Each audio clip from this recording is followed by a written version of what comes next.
Estamos en el Metro Podcast de Metro Libre, en una nueva edición de este programa con un invitado especial, el doctor Miguel Antonio Bernal, quien es el responsable de una tarea muy importante para el país, que es promover e impulsar la construcción de una nueva constitución. Y para ello se ha creado una secretaría que él está ahora mismo liderando. Y queríamos preguntarle al doctor Bernal, ¿por qué tenemos que tener una nueva constitución?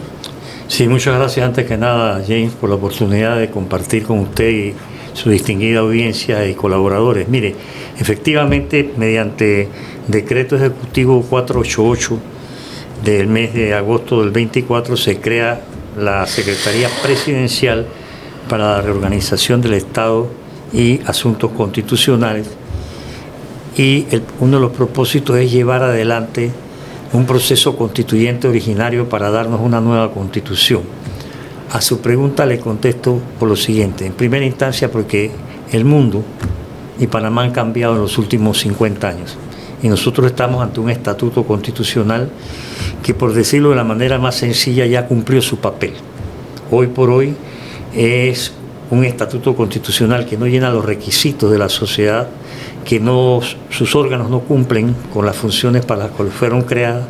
Hay una ignorancia o desconocimiento de parte de la mayoría de la población de su contenido, y porque nosotros tenemos que beneficiarnos como ciudadanos de todos los progresos que se han alcanzado en materia constitucional, que van más allá de la simple organización de los órganos del Estado, de las instituciones, sino que sobre todo van por el camino de crear los mecanismos para una verdadera convivencia pacífica, con un nuevo pacto social que permita no solamente la participación ciudadana, sino también el empoderamiento de los ciudadanos para poder tener un grado de acción dentro de la cosa pública.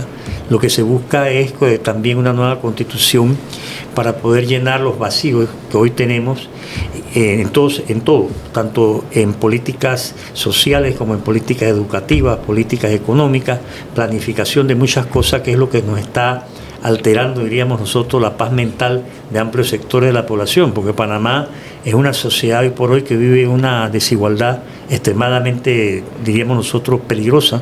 Somos el tercer país del mundo con la peor distribución de riqueza, y aunque muchos no lo vean así, la mayoría de las cosas que promueven estas desigualdades, tanto sociales como económicas, vienen de una constitución que se ha convertido en una camisa de fuerza, porque no nos estamos beneficiando de los progresos alcanzados por la humanidad en todos los terrenos. Pero una constitución ayuda a resolver esos problemas. Definitivamente, una constitución no es una varita mágica, pero sin una constitución actualizada, con instituciones dinámicas, con participación ciudadana, son las mejores herramientas para poder empezar a solucionar los problemas. Hoy por hoy, la mayoría de los problemas, no voy a generalizar y decir todo, pero la mayoría de los problemas no se resuelven porque hay algún tipo de impedimento u obstáculo que está, si no contemplado en la Constitución, por la interpretación que de ellas hacen los del judicial, o los del ejecutivo, o los del legislativo, o la propia ciudadanía. Entonces,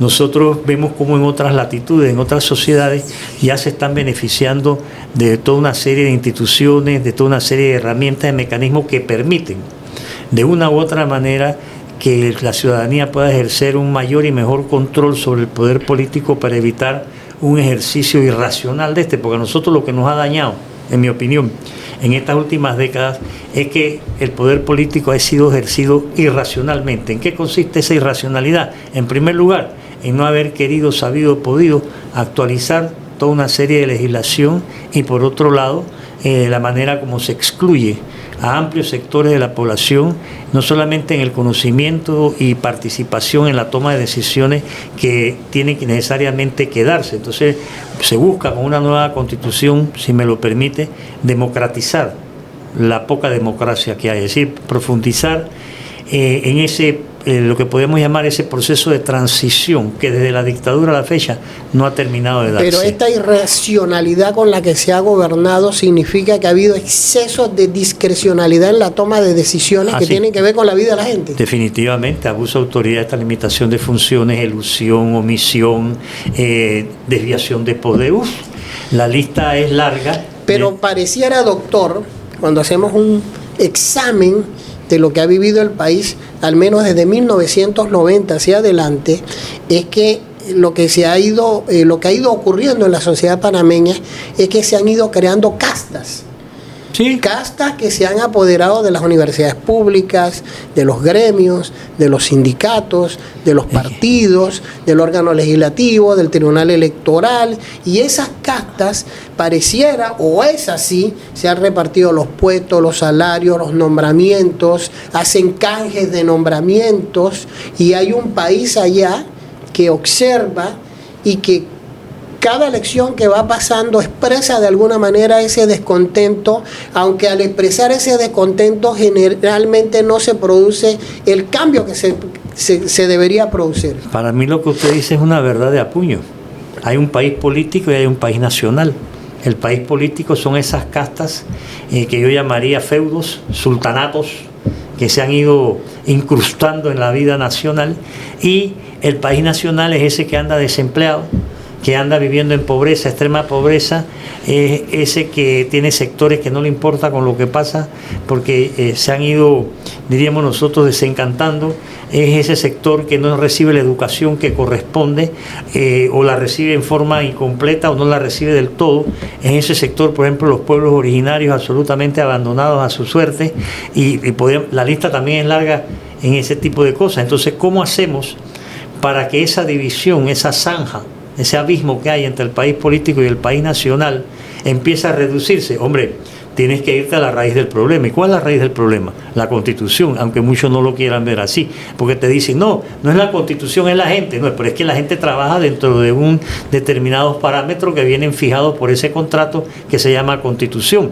Y si ese contrato está desactualizado, mire usted, las computadoras, cada mes, una cosa así, hay un nuevo chip, como le llaman, lo mismo para los celulares. Y nosotros seguimos con la misma Constitución de hace 52 años, que está totalmente desfasada. Usted agarra la Constitución de los países de América Latina, llámese Ecuador, Bolivia, Colombia, el mismo Estado Federal de México, usted agarra la propia Constitución estadounidense, que tiene más de 200 años, pero ellos han ido a su manera adendando. Nosotros nos hemos quedado estancados y usted ve que esto no funciona. ¿Por qué? Porque es un estatuto constitucional, en primera instancia, impuesto. Y estamos en el siglo XXI. En el siglo XXI no puede usted hablar de constitución impuesta o pretender imponer una. Segundo, como le decía, los órganos del Estado están totalmente desfasados. El atraso que hay aquí en materia legislativa no tiene nombre, y por eso es que usted ve la actuación que tienen los diputados, sea quien sea, de cualquier organización o partido político a que pertenezcan. Ya vienen no solamente con las malas mañas, sino que entran dentro de un engranaje que las reproduce y las aumenta, que es lo más grave. Y en el órgano ejecutivo usted tiene un presidencialismo, en mi opinión, absurdo, que no es pertinente para las cosas que esta sociedad requiere, porque lo que nosotros tenemos que hacer es salirnos de lo que en la teoría se conoce como el autoritarismo constitucional. Es decir, sí, usted dice una constitución y se ampara en ella para hacer cosas que pero no entonces se pueden. Esta constitución, que es la constitución que se creó creo que en 1972 con el régimen militar, y que se le han hecho reformas en el tiempo, sí, lo que permite es que haya una especie de monarquía en el poder. En mi opinión así es, y eso es lo que tenemos nosotros, y por eso le hablo de democratizar. Por eso queremos entrar en un proceso constituyente originario, que no es otra cosa que el de crear constitución, porque esa es la tarea de un poder constituyente. Ese poder constituyente lo queremos hacer mutatis mutandi, como se hizo en el 45, elección de constituyentes, abro paréntesis. Una elección de constituyentes no tiene nada que ver con una campaña electorera o para elección de representante, alcalde o diputado. Es una cosa muy sagrada, porque esos constituyentes van a ir a darle al país una nueva constitución, un nuevo contrato, nuevas reglas del juego, nuevas instituciones, modernización de la sociedad. Esa nueva constitución que debe salir de ese proceso constituyente, que se inicia con esta primera fase que hemos dado a llamar alfabetización constitucional, que se debe extender en un lapso de 18 meses para poder brindar a la ciudadanía toda la oportunidad de empaparse, conocer, educarse, instruirse, no solamente en sus deberes y derechos, sino también en toda una serie de modalidades propias de una sociedad moderna. Finalizado el periodo de alfabetización, pasaríamos a la elección de los constituyentes, siguiendo la referencia de 1945, constituyentes provinciales, nacionales, con plena participación de toda la población sin excepción, es decir, pueden participar a través de listas, ciudadanos, asociaciones, gremios, partidos, no puede haber exclusión. ¿Por qué, James? Porque la constitución que queremos tiene que ser de todos, para todos y con todos. Entonces tenemos que ir tejiendo un mínimo común denominador que nos permita llegar a ese punto. Aprobada esa constitución, la alfabetización continúa, porque hay que proceder a que toda la población la conozca y la haga suya, porque la constitución tiene que ser la casa de todos, y esa constitución entraría a regir en el 2029, es decir, el nuevo gobierno que se vaya a elegir, las nuevas autoridades lo van a hacer con una nueva Pero carta. yo observo que además de usted, que está al frente de esta secretaría, el único que habla de constituyente y de una nueva constitución es el presidente José Raúl Mulino, pero no veo al resto de la clase política hablando del tema. Efectivamente, sí, el presidente José Raúl Mulino, como lo ha expresado en varias ocasiones, aún en campaña, es un fiel creyente en la necesidad de una constituyente originaria, o sea, eso no tiene nada que ver con cualquier otra modalidad. Y dentro de la tarea de alfabetización, pues sí, tenemos nosotros que estar alfabetizando ministros y demás autoridades de todo tipo, pero sobre todo a la población, porque quien nosotros queremos que realmente se empodere es la ciudadanía, y por eso es que estamos haciendo el llamado a la participación ciudadana para todas estas modalidades de alfabetización constitucional, que tiene como propósito central preparar a la ciudadanía para protagonizar de manera activa y con conocimiento en el proceso constituyente que nos debe dar, pues creo yo, para decirle en términos sencillos, una nueva república. Vamos a los detalles. Constituyente originaria.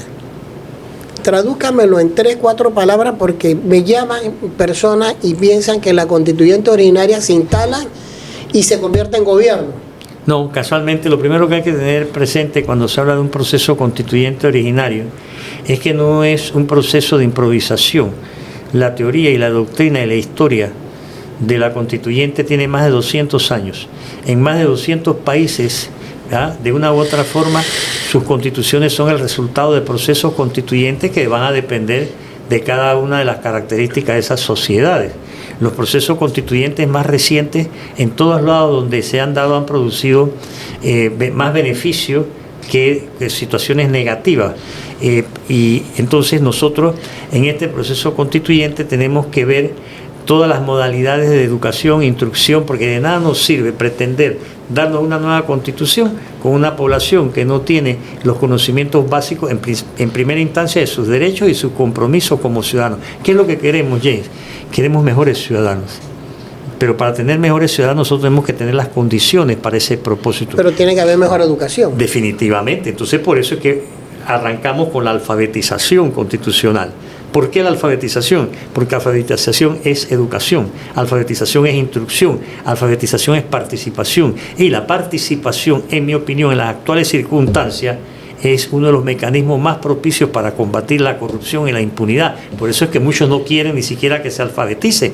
Pero imagínese usted frente a qué clase de mentalidades, diríamos nosotros, cavernícolas estaríamos nosotros confrontando si nos aparece gente que dice que no quiere que los panameños conozcan la Declaración Universal de Derechos, los pactos civiles, políticos, sociales, laborales, toda una serie de progresos que la humanidad hoy disfruta de una u otra forma y que nosotros estamos marginados. Para entender el mecanismo, 18 meses de educación masiva a la población, a los grupos, a los gremios, a todo el que quiera incluirse.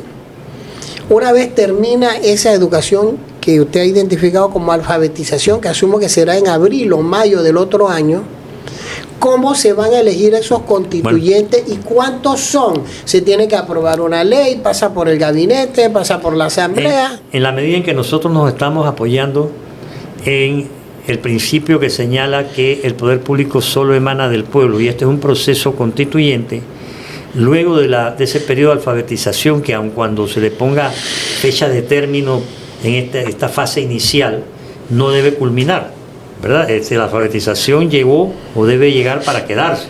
Entonces, se pasaría a estructurar, ¿verdad?, los requisitos para ser constituyente, cómo serían electos esos constituyentes, número de constituyentes, porque un proceso constituyente hay que verlo también como un pacto ciudadano de carácter político, es decir, hay que ponerse de acuerdo con las reglas del juego. ¿Cuántos constituyentes? ¿Cómo van a ser electos? Provincial y nacionalmente se considera que es lo más propicio porque hay mayor representatividad demográfica, geográfica y de todo tipo. Habría que incluir tal vez también lo de paridad de género. Es decir, esa es una decisión que tiene que tomarse y que desde ahora nosotros estamos estableciendo comisiones para tal propósito. Es decir, una comisión que va a encargarse de ver, para proponer la estructura. ¿Quién va a decidir las modalidades de eso?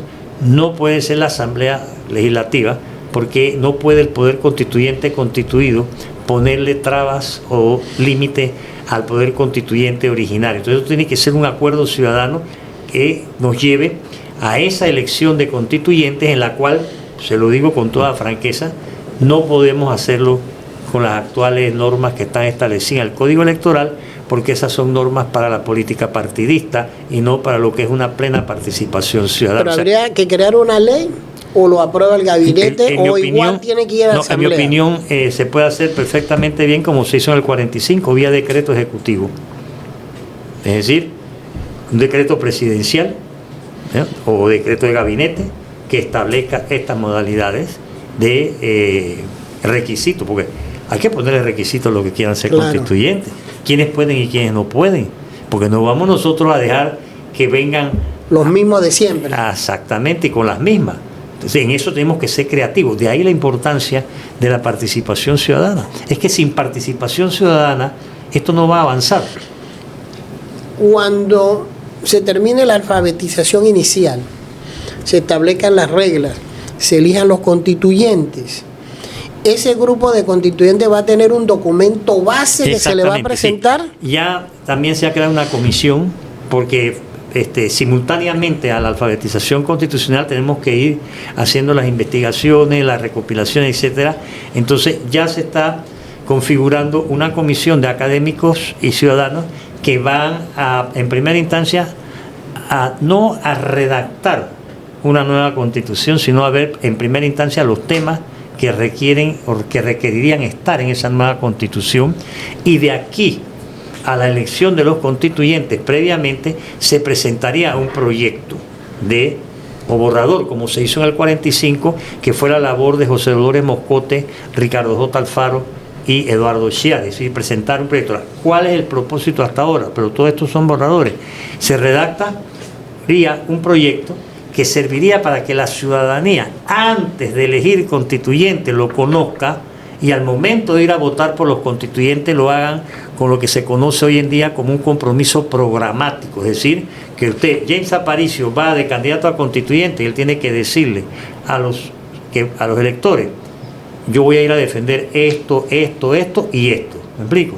Entonces, esas son ideas, son propuestas. Todo esto tiene que ser conversado, pero queremos que sea dentro de un clima de plena convivencia pacífica y superando lo que usted muy bien acotó, de que estábamos aquí frente a determinados clanes y sultanatos, que sin duda alguna algunos de ellos van a querer impedir los cambios constitucionales que se merecen. Hay muchos temas que ya se pueden ir conversando. Es más, ya la gente habla de que no quiere, por ejemplo, que las elecciones se sigan dando si no hay una segunda vuelta. Hay gente que dicen que se necesita una mayor reestructuración de toda una serie de programas existentes. O sea, todo tiene que ser abierto al debate. Sin debate no hay democracia. Entonces, ahí juegan un papel importante, y usted lo sabe, los medios de comunicación. Pero yo veo que no todos los medios de comunicación van a querer tener diríamos nosotros, una actividad propia en defensa de los ciudadanos. Entonces, estas son cosas que tenemos que superar. Nosotros nos estamos reuniendo con todos los sectores necesarios del país. Ya sostuvimos una reunión con la Conferencia Episcopal, hemos tenido reunión con las distintas iglesias. estamos conversando con las distintas instituciones, estamos preparando la participación institucional, todos los ministerios, todas las entidades autónomas, semiautónomas. Vamos a tener un cabildo abierto el día 25 de enero a las 6 de la tarde en la heroica Villa de los Santos, como un primer cabildo. Vamos a hacer cabildo en distintas poblaciones, mesas redondas, estamos organizando talleres constitucionales para que ir avanzando en esta tarea y sobre todo formando alfabetizadores, porque nosotros necesitamos que todo ciudadano que conoce o aprende transmita ese conocimiento y ese aprendizaje a otros para que Entonces esto no es un asunto solo de abogados. No, para nada. Dios nos guarde. Y se lo digo con toda la seriedad que usted sabe que me acompaña. Dios nos guarde. Esto es una tarea ciudadana, donde tenemos que participar todos. Todos. Jóvenes, adultos mayores, cualquiera que sea su profesión, condición social o criterios políticos. ¿Por qué? Porque la Constitución tiene que ser de todos y para todos. Y una Constitución, y pregunto porque en todas las encuestas, sondeos, entrevistas, una de las grandes preocupaciones de hoy del ciudadano es la corrupción en la gestión pública. Exactamente, por eso le decía hace un momento atrás que si nosotros nos proponemos a una campaña o a una estrategia de alfabetización, ya es una manera de empezar a combatir la corrupción. No la vamos a eliminar de la noche a la mañana. Aquí la corrupción en Panamá ha ido permeando y ha llegado hasta los estratos más bajos de nuestra sociedad, pero viene de arriba. Entonces nosotros tenemos ahora que hacer el camino contrario, es decir, educarnos para poder empezar a crear mecanismos. Aquí no hay, por ejemplo, en ninguna universidad, cátedras sobre la corrupción. Usted no puede combatir la corrupción si usted no conoce cómo opera, dónde opera, quiénes la operan. No sé si usted recuerda, doctor, que antes de 1968 se decía Partido Liberal en la papa nacional, para decir que había que estar en el partido del poder. Cuando los militares son sacados del poder, se decía, extrañamos a los militares porque se bañaban en regadera.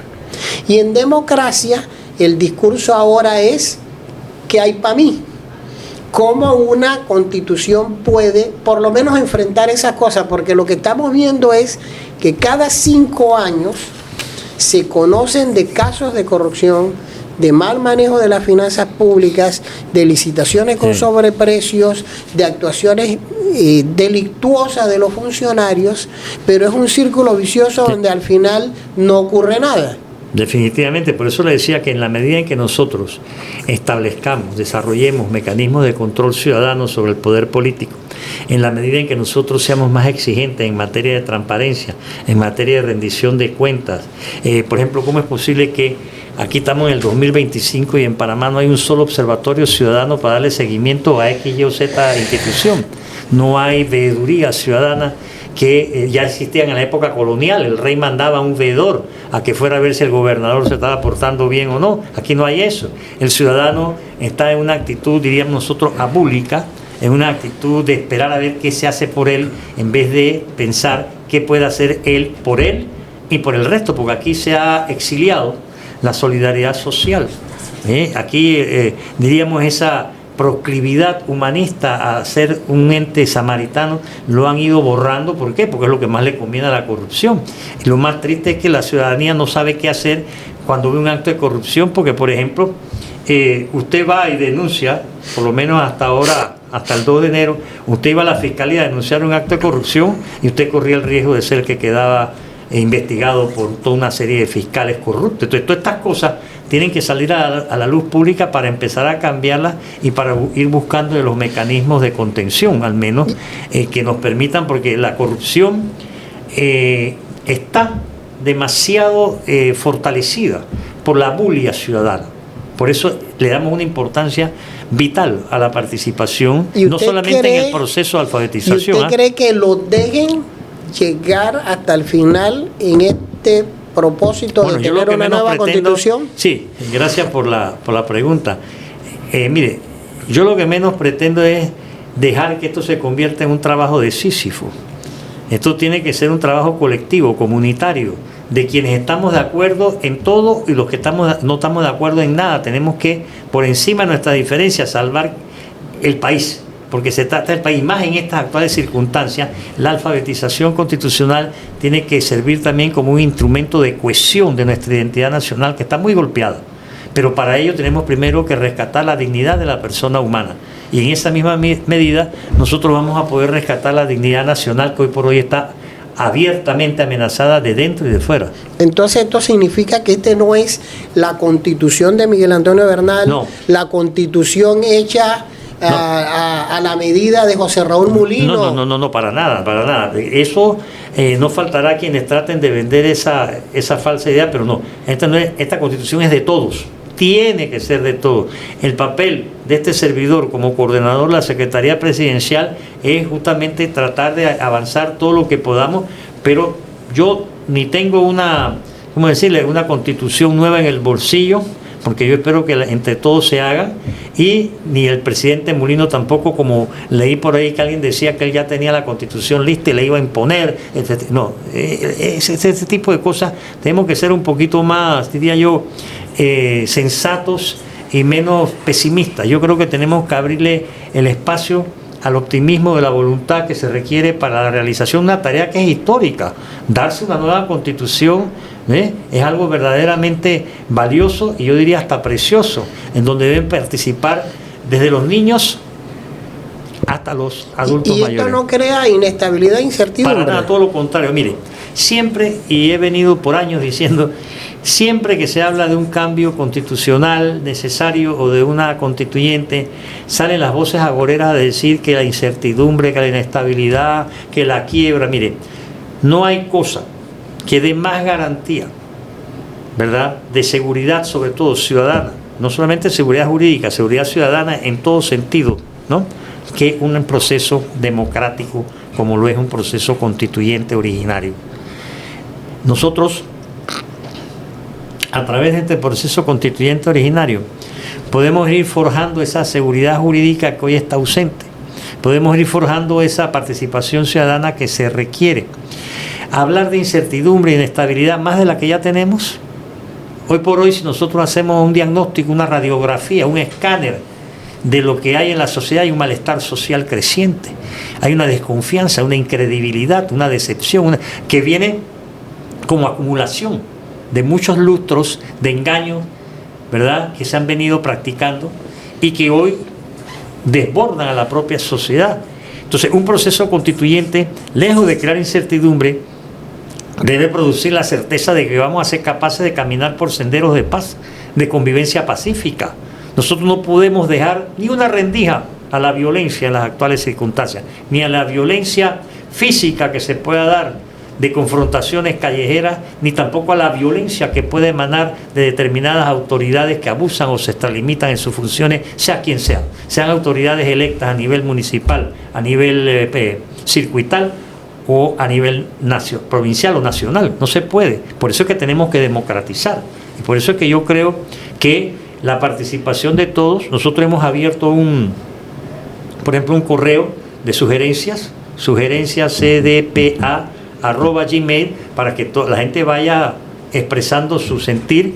Vamos a establecer todo tipo de mecanismos y definitivamente que la oportunidad de alcanzar comunicación con medios como el suyo pues son determinantes e importantes para esta tarea. Esta es una tarea en que mire, ¿quiénes son los alfabetizadores por antonomasia? Aparte de los educadores, los comunicadores, porque todos los días al comunicar están informando, al informar están también educando y están alfabetizando. Entonces yo sí creo que tenemos que hacer una actividad colectiva, comunitaria, y ver cómo podemos todos aportar. Aquí no es cuestión de qué me va a traer una nueva constitución, sino qué puedo yo hacer y dar para una nueva constitución que me dé por lo menos una mayor tranquilidad y sosiego, que hoy por hoy, mire, yo leía en los medios que el número de enfermedades mentales en Panamá ha aumentado después de la pandemia, el número de suicidios, todas esas cosas son producto de una serie de desigualdades que no pueden seguirse dando. Nosotros somos, antes que ciudadanos, somos humanos, y se nos está olvidando eso en muchas de nuestras actividades cotidianas. Entonces nosotros tenemos este proceso extraordinario, ¿verdad?, tiene que volverse cotidiano. Y aun cuando le hayamos puesto, por así decir, un periodo, una fecha, como le decía hace un momento atrás, iniciar la alfabetización como lo anunció el señor presidente, como un plan institucional, ya no debe detenerse nunca más. Hay actividades que no pueden ser sino 24/7 y por parte de todos. Y por eso es que yo digo, conjuguemos el verbo alfabetizar. Yo alfabetizo, tú alfabetizas, nosotros alfabetizamos. ¿Quiénes se benefician? Fuente Ovejuna, es decir, todos a una. Ahora, yo sé que esto puede sonar pues como utópico y en cierta medida hasta surrealista, pero yo considero que si nosotros no soñamos, entonces ¿qué hacemos en este mundo? Yo creo que nosotros tenemos derecho a un mejor país, entonces hay que levantar al panameño ese espíritu, ¿verdad?, de optimismo que antes reinaba, ese ser ante todo panameños, eso sí, como nos enseñó don Justo Arosemena, y eso conlleva un compromiso vital, decisivo y urgente en estos momentos. Yo agradezco al doctor Miguel Antonio Bernal, quien está liderando este proceso, primero por alfabetizar y segundo por crear las condiciones para que se pueda tener una nueva constitución que de seguir este proceso entraría a regir, tal como nos ha explicado, en el año 2029. Efectivamente, por eso vamos sin prisa, pero sin pausa, para no alterar ninguna de las situaciones de funcionarios electos ya existentes, para que no haya esa incertidumbre que dicen algunos. Todo lo contrario, lo que queremos es dar la seguridad plena de que sin prisa pero sin pausa podamos alcanzar este objetivo que tiene que ser de todos, para todos y con todos. Muchas gracias, doctor Bernal, y nos vemos en un próximo Metro Podcast de Metro Libre.